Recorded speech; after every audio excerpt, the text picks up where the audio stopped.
Je crois que trois choses. La première chose, c'est des bases théoriques très solides. La deuxième chose, une expérience de management précoce très importante puisque j'ai été au bureau des élèves pendant une année. Et la troisième chose, c'est une capacité à remettre en cause l'existant et à ne rien prendre pour acquis.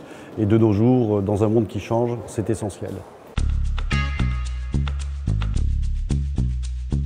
Un peu anecdotique, mais le premier, c'est le jour où je suis venu récupérer les résultats de l'oral à Cergy. Je me rappelle très bien de l'entrée vers le grand hall, la découverte des résultats et la suite reste entre moi et moi-même. Et la deuxième chose, en tant que président du bureau des élèves, on a organisé en 1985 le gala de l'ESSEC à l'Opéra de Paris et le discours inaugural de la séance de ballet devant 1500 personnes dans la grande salle de l'Opéra de Paris, c'est quelque chose d'inoubliable. La grande différence de l'ESSEC, alors par esprit de contradiction, je vais en citer deux. La première, et c'est sans doute lié au parcours en classe préparatoire, c'est la résistance au stress, la capacité à faire face à des situations de tension, de crise, de manière continue et prolongée, sans perdre de vue l'objectif final.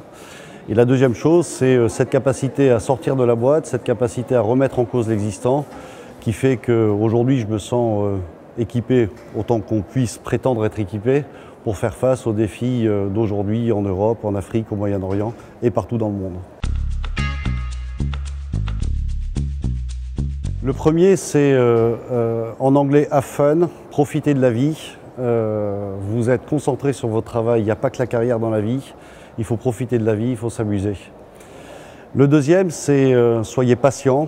Votre carrière va être faite de bons événements, d'événements un peu plus durs, de périodes de fort développement, de périodes de tension, de crise. Et être patient, c'est ne pas brûler les étapes, c'est bien valider les enseignements de chacune des étapes, c'est s'assurer que quand vous avez fini l'étape où vous voulez passer à autre chose, vous avez bien tiré l'ensemble des enseignements de cette période-là. Et le troisième, c'est vous serez amené à gérer des gens. Aujourd'hui, vous êtes très axé sur vos compétences techniques, fonctionnelles. Demain, ce qui fera la différence, c'est vos compétences de leader, c'est vos compétences de manager d'hommes. Et la matière humaine est quelque chose de très complexe, mais à la fois très fascinante et passionnante à travailler.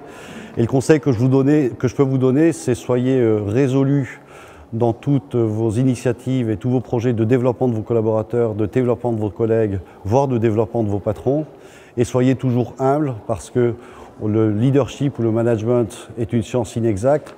C'est quelque chose dans lequel on apprend tous les jours. Et savoir se remettre en question dans ce domaine-là en permanence est sans doute une clé de réussite future. Merci.